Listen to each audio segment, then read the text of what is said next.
సంపదను ఒక ఆటలా చూస్తే ఎలా ఉంటుంది? మనం కూడా గెలవగలిగే ఆట. ప్రముఖ ఇన్వెస్టర్ రే డాలియో ఆలోచించేది సరిగ్గా ఇదే. నిఖిల్ కామత్తో ఆయన మాట్లాడిన విషయాల నుంచి ఈ ఆట రూల్సేంటి, గెలిచే స్ట్రాటజీలేంటో ఈరోజు మనం తెలుసుకోబోతున్నాం. ఈ ఒక్క మాటలోనే రే డాలియో ఫిలాసఫీ మొత్తం ఉందన్నమాట. ఆయన దృష్టిలో ఫైనాన్స్ అనేది ఏదో పెద్ద కష్టమైన సబ్జెక్ట్ కాదు, అదొక గేమ్. మనకు ఆడటం ఇష్టముండాలి, దాని రూల్స్ నేర్చుకోవాలి, ఇంకా ఆ ఆటలో ఎక్స్పర్ట్స్ అయిన వాళ్లతో కలిసి ఆడాలి. ఈ ఆలోచనే ఈ మొత్తం విశ్లేషణకు బేసిస్.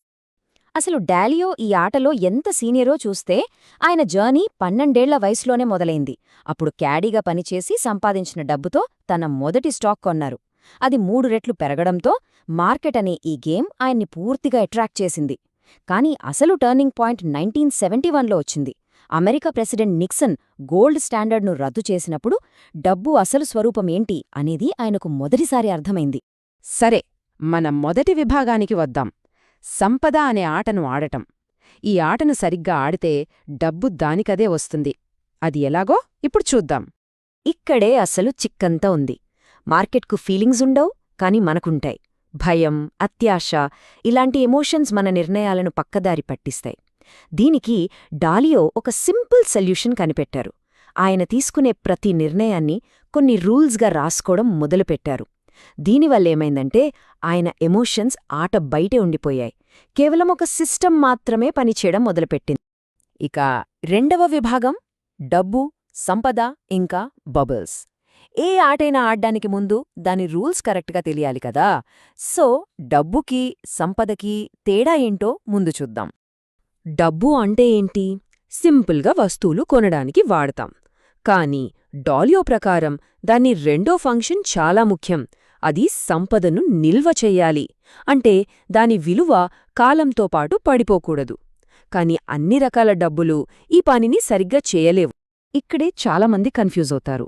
డబ్బు, సంపద రెండూ ఒకటి కాదు. డబ్బు అంటే మన జేబులో ఉండే కరెన్సీ. అది లావాదేవీని పూర్తి చేస్తుంది.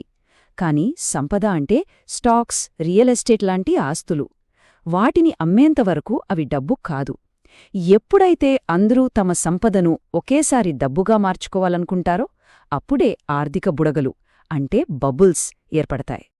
ఒక్కసారి ఈ నెంబర్ చూడండి, 80.5కు 1. ఇది అమెరికాలో ప్రస్తుతమున్న సంపదకు, నిజమైన డబ్బుకు మధ్య ఉన్న రేషియో. అంటే సిస్టంలో ఉన్న ప్రతి ఒక్క డాలర్కి $80.5 విలువైన ఆస్తులున్నాయన్నమాట. ఒకవేళ అందరూ ఒకేసారి తమ ఆస్తులను అమ్మాలనుకుంటే ఏమవుతుంది? ఇది నిజంగా ఒక పెద్ద ప్రమాద గంటిక. ఆ 8.5:1 రేషియోను దృష్టిలో పెట్టుకుని డాలియో ఒక క్లియర్ కంక్లూజన్కొస్తారు: మనమొక బబుల్లో ఉన్నాము. ఎందుకంటే అందరూ తమ ఆస్తులను అమ్మడానికి ప్రయత్నిస్తే వాటిని కొనడానికి మార్కెట్లో సరిపడా డబ్బు లేదు. సో ఆ బబుల్ ఎప్పుడైనా పేలొచ్చు.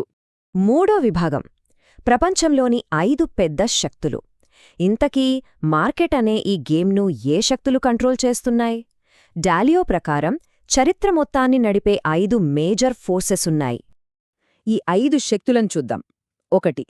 ఆర్థిక వ్యవస్థను నడిపే అప్పులు, డబ్బు. 2. దేశాల లోపల ధనిక, పేద మధ్య గ్యాప్ వల్ల వచ్చే రాజకీయ గొడవలు. 3. అమెరికా, చైనా లాంటి దేశాల మధ్య మారుతున్న power balance. 4. Climate change, pandemics లాంటివి. 5. ఆర్టిఫిషియల్ ఇంటెలిజెన్స్ లాంటి టెక్నాలజీ విప్లవాలు. డాలియో ఏమంటారంటే ఈ 5 ఇప్పుడు ఒకేసారి వాటి పీక్ స్టేజ్కి చేరుకుంటున్నాయి. ఓకే, 4వ విభాగానికి వద్దాం. మీ పోర్ట్ఫోలియోను నిర్మించడం. ఇంత పెద్ద గ్లోబల్ ఫోర్సెస్ మధ్య ఒక సాధారణ ఇన్వెస్టర్ ఏం చేయాలి? డాలియో చెప్పే విన్నింగ్ స్ట్రాటజీ ఏంటో చూద్దాం. డాలర్ లాంటి కరెన్సీలు ఎందుకు రిస్కో డాలియో వివరిస్తారు. అవి ప్రభుత్వాలు ఇచ్చే ప్రామిస్లు మాత్రమే. వాటిని ఇష్టమొచ్చినట్టు ప్రింట్ చేయొచ్చు. దానివల్ల వాటి విలువ పడిపోతుంది. కానీ బంగారం అలా కాదు. అది ఒక ఫిజికల్ యాసెట్. దాని విలువ ఏ ఒక్క ప్రభుత్వం మీద ఆధారపడి ఉండదు. అందుకే అది నిజమైన సంపదకు నిల్వ. అయితే మన పోర్ట్ఫోలియోలో ఏముండాలి? డాలియో ప్రకారం 5-15% బంగారం లాంటి ప్రత్యామ్నాయ ఆస్తిలో పెట్టాలి. ఇది మనల్ని ధనవంతుల్ని చేయడానికి కాదు, మార్కెట్లు క్రాష్ అయినప్పుడు మన సంపదను కాపాడ్డానికి. ఇదొక ఇన్సూరెన్స్ పాలసీ లాంటిదన్నమాట. మరి బిట్కాయిన్ సంగతి ఏంటి? డాలియో దాన్ని ఒక రకమైన డబ్బు అని ఒప్పుకుంటారు. కానీ బంగారంతో మాత్రం పోల్చరు, ఎందుకంటే ప్రభుత్వాలు దాన్ని బ్యాన్ చెయ్యొచ్చు లేదా హ్యాకర్లు దొంగిలించొచ్చు. అందుకే బంగారం అంత సేఫ్ కాదని ఆయన అభిప్రాయం. ఇక స్టేబుల్ కాయిన్స్ మీద డాలియోకు పెద్దగా ఆశలు లేవు. అవి డాలర్ లాంటి కరెన్సీలతో లింక్ అయ్యుంటాయి. డాలర్ విలువ తగ్గితే వాటి విలువ కూడా తగ్గుతుంది.